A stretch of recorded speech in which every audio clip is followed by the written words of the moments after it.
अस्सलामु अलैकुम and good evening. ओ आ गई ब्रेकिंग न्यूज़। ओ फितना सामने आ गया। ओ पीटीआई की सारे दूसरा 9 मई आ गया सामने। जिस तरीके से मैंने ये ब्रेकिंग न्यूज़ कमिश्नर वाली आपको चीख चीख के बताई थी, आज उसकी तरदीद बताने के लिए कानूनी टीवी सबसे पहले आपके सामने आ गया है। बहुत बड़ी खबर आ गई है। वो फ्रॉडिया कमिश्नर जिसने बयान दिया था कि जनाब मैंने 70 हज़ार की लीड करवाई है और पीटीआई को हरवाया गया है और आरओ को दबाया दिया गया है और मैं खुदकुशी करने वाला था और मैं ये है वो सारे बयानात उसके धरे के धरे रह गए। और अब उसने बयान दिया है कि जनाब मैं कौम से माफ़ी मांगता हूँ, मैं ब्यूरोक्रेसी से माफ़ी मांगता हूँ, मैं जिनके ऊपर इल्ज़ाम लगाया था उनसे माफ़ी मांगता हूँ। वो सब मैं एक तहरीक इंसाफ के बहकावे में आके एक उनका जो मफरूर मुल्ज़िम है उसके साथ मेरी दोस्ती हो गई थी 9 मई के बाद। उसके बहकावे में आके ये सारा मैंने ड्रामा किया क्योंकि मैं रिटायर हो रहा था।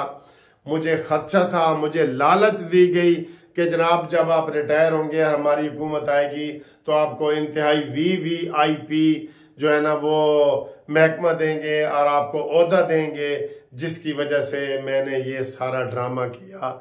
मैं कौम से लोगों से माफ़ी मांगता हूँ।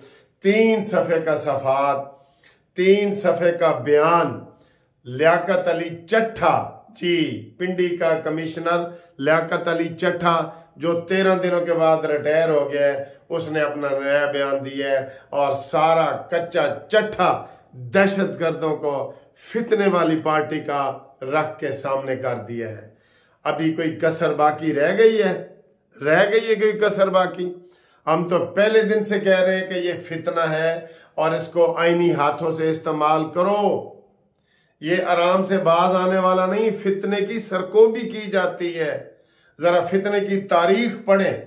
मैंने सारे इस्लामी और इंडियन और सारा मैंने हिस्ट्री में एमए किया हुआ है।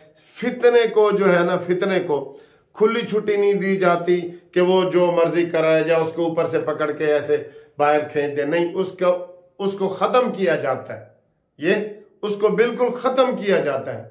यही हाल है। आपने ढीला ढीला उसको पकड़ा हुआ था, वो फितना फिर सर निकालने लगा। आज जो इनके दिन को बयान है असद कैसर, हम असेंबली नहीं चलने देंगे, पंजाब असेंबली में आ रहा है हम बाइकाट करेंगे। उनका गर्दन से सरिया निकला ही नहीं। उनकी गर्दन में बड़ा मोटा सरिया जो निकला ही नहीं। तो आज जनाब ये फिर एक 9 मई हो गया, ये दूसरा 9 मई है। वो तो कह रहे हैं ना कि सेकंड पीडीएम आ रहा है, पीडीएम 2। ये पीडीएम नहीं, ये 9 मई 2 आ गया है। ये इतना बड़ा इसने कितना हिजान पैदा किया था। पूरे दुनिया के मीडिया ने कहा भाई ओए कमिश्नर का बयान आ गया है, अब तो जनाब अली सच ही सच है। ये तो सबको झूठा जितवाया गया है। और इसके साथ साथ दूसरी खबर भी आ गई है। शुएब शाहीन का जो नोटिफिकेशन उसके हक में हुआ था वो भी इलेक्शन कमीशन ने खत्म कर दिया है। जो डॉक्टर फजल तारिक का हुआ था वो भी खत्म कर दिया है। जो अकील का हुआ था वो तीनों सीटें भी वापस नून लीग को मिल गई हैं। अब वो बैक फायर हो गया। बस पीटीआई का बैक फायर हो गया। जो ड्रामा इन्होंने किया था ना, धांधली हो गई ये, अब इनकी धांधली केपीके से निकालें इनकी धांधली केपीके से। धांधली नहीं, वहां धांधले हुए हैं, धांधले। वहां तो कोई था ही नहीं। मेगोरा, सवात और इन इलाकों में, बाजोड़ और महमद में, गांव में तो थे ही पीटीआई वाले गुंडे बांध के असला लेके फिर रहे थे, लकी मरवत वगैरह लोग। और उधर उन्होंने ठप्पे पे ठप्पा लगाया है, सारा सब लगाया है उन्होंने। तो अब ये रिवर्स गियर लगा है। यही होता है प्रोपेगेंडा जो होता है ना, ये रिवर्स। इन्होंने इलेक्शन कमिश्नर को भी इसी रावलपिंडी के कमिश्नर ने कहा था कि चीफ इलेक्शन कमिश्नर भी इस्तीफा दे और काजी फायजी से भी इस्तीफा दे। दबाव डाला है। जैसे एक और काजी फायजी से के ऊपर इन्होंने तौहीन रसालत का दबाव डाल दिए ना। ये है ही फितना। इसने यही काम करने हैं जब तक इसकी सरकोबी नहीं करेंगे। फितने को जड़ से खत्म करने के लिए जरूरी है कि तहरीक इंसाफ के ऊपर पाबंदी लगाई जाए। इसके ये जो सुन्नी तहरीक बनी है इसके ऊपर भी पाबंदी लगाई जाए। ये भी फॉरेन फंडिंग है, इसने $36,000 अमेरिका से लिए हैं। इसने ये जो सुन्नी तहरीक वाले हैं इन्होंने इलेक्शन कमीशन में वो केस पेंडिंग पड़ा है। आप उनको सारे इजाजतें दिए जा रहे थे, उनके साथ आप प्यार मोहब्बत की फिर पींगे बढ़ा रहे थे। ये एस्टेब्लिशमेंट नहीं कहा। मैंने तो आपको सीधा दिन एक दिन कहा कि मैं चीफ ऑफ आर्मी स्टाफ से भी हमें नाराज की है, आसिम मुनीर से, जिन्होंने उसको ऐसे छोटा सा हल्का सा पकड़ा हुआ है। भाई इनको इधर से पकड़ो, इधर से पकड़ो। इन्होंने ऐसे थोड़ा सा बाजू ऐसे पकड़ा हुआ है, ये पकड़ा हुआ है, ये देख रहे हैं ना, ऐसे ढीला सा पकड़ा हुआ है, जिसकी वजह से ये सारा तमाशा हुआ है। इलेक्शन में इन्होंने धांधली करके ये सारी सीटें ली हैं और ड्रामे किए हैं, जाली 45 नंबर फार्म जारी किए हैं, उसके ऊपर एक एक के ऊपर 420 का मुकदमा बनाओ। मैं सीनियर वकील हूं सुप्रीम कोर्ट का, सबसे पहले शुएब शाहीन पे बनेगा, जो रोजाना आके कहता है जी मेरे हक पे डाका मारा गया है, डाका मारा गया है। बनाओ 420 के केस इन सब के ऊपर। बनते हैं, बिल्कुल बनते हैं। सारी खबरें जी, आज कोई और खबरें इस वक्त नहीं है। मैं सिर्फ यही कह रहा हूं कि इतना बड़ा उसने कहा है। उसने कहा जी एक पीटीआई का मफरूर है जो मेरे साथ राब्ते में था, उसकी मैं हेल्प भी करता रहा, फिर ये फंस गया है। ये कमिश्नर जो है ना, आप उल्टा फंसे, पहले उधर से फंसा था, आप इधर से फंस गए।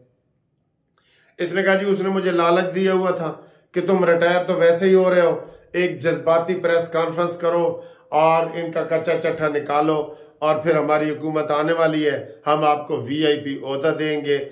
और वो 9 मई का दहशतगर्द है जिसने इसके साथ राब्ता कायम किया हुआ है।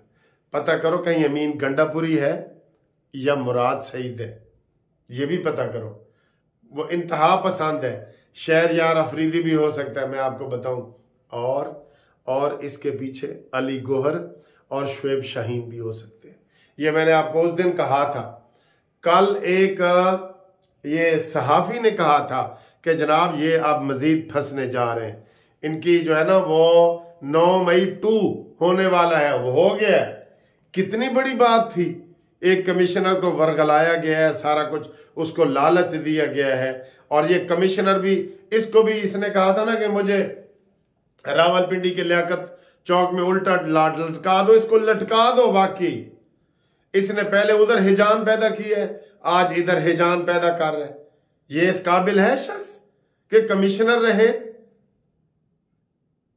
ये इसने क्या हरकतें की हैं? ये अभी फिर ये मीडिया की जीनत बना हुआ है सारा। तो ये जनाब अली, ये इतनी बड़ी खबर थी जो हम आप तक पहुंचाई है। हमारे पास और खबरें हम अगली वीडियो में बताएंगे। आप कमेंट्स के लिए हमारे साथ 030047257552 पे रब्ता करें। ये ब्रेकिंग न्यूज थी जो आप तक फौरन पहुंचानी थी, और ये मैंने उसी अंदाज में पहुंचाई है जिस तरीके से इन्होंने पिंडी की प्रेस कॉन्फ्रेंस की थी, और मैंने चीख के जोर से आपके पास बताया था कि ये हो गया वो हो गया। आज वो ही मैं वापस कर रहा हूं, और वापसी उसकी इसी प्रेस कॉन्फ्रेंस उसी अंदाज में सबसे पहले आपको बता रहा हूं कि ये दहशतगर्द तंजीम है, और हमारा ये मुतालबा है कि तहरीक इंसाफ के ऊपर पाबंदी लगाया जाए, अब सुन्नी तहरीक के ऊपर पाबंदी लगाया जाए। अभी ये फिर फितने वाले धमकी दे रहे हैं कि हम बाइकाट करेंगे, हम आने नहीं देंगे। और आज ही देखें, आज ही उमर अयूब को मना किया गया, अडयाला जेल वालों ने कहा कि मुलाकात नहीं होगी। वो उसी वक्त गया है और अदालत से उसी वक्त आर्डर लेके उसने मुलाकात की है। और उसकी बहनों ने आज वो जमशेद चीमा और उसकी मिसेस जमशेद चीमा के साथ इतनी बदतमीजी की है। नून लीग के सैफुल मलूक खोखर के साथ बुरा भला कहा है, और सैफुल मलूक खोखर ने कहा है कि जनाब हमारी ऐसी तरबियत नहीं है, वो मेरी बहनों की जगह है, और उसने मेरे साथ बदतमीजी की है, मैं उसके साथ बदतमीजी नहीं करता। ये सैफुल मलूक खोखर हमारे इस हलके का, ये हमारा MNA भी अभी जो मुंतखब हुए, उसने ये कहा है। ये इस तरह के बदतमीज लोग हैं, इनके ऊपर पाबंदी क्यों नहीं लगा रहे भाई? लगाओ पाबंदी। ये आइंदा भी 5 साल की असेंबलियां आपको आराम से नहीं चलने देगा। इसने 4 सीटों के लिए 126 दिन का धरना दिया था, अब तो ये हर जगह हारा है, अब इसने 5 साल ही धरने देने हैं। इसलिए निप देवल ऑफ द बड, जड़ से उखाड़ो इनको, जड़ से।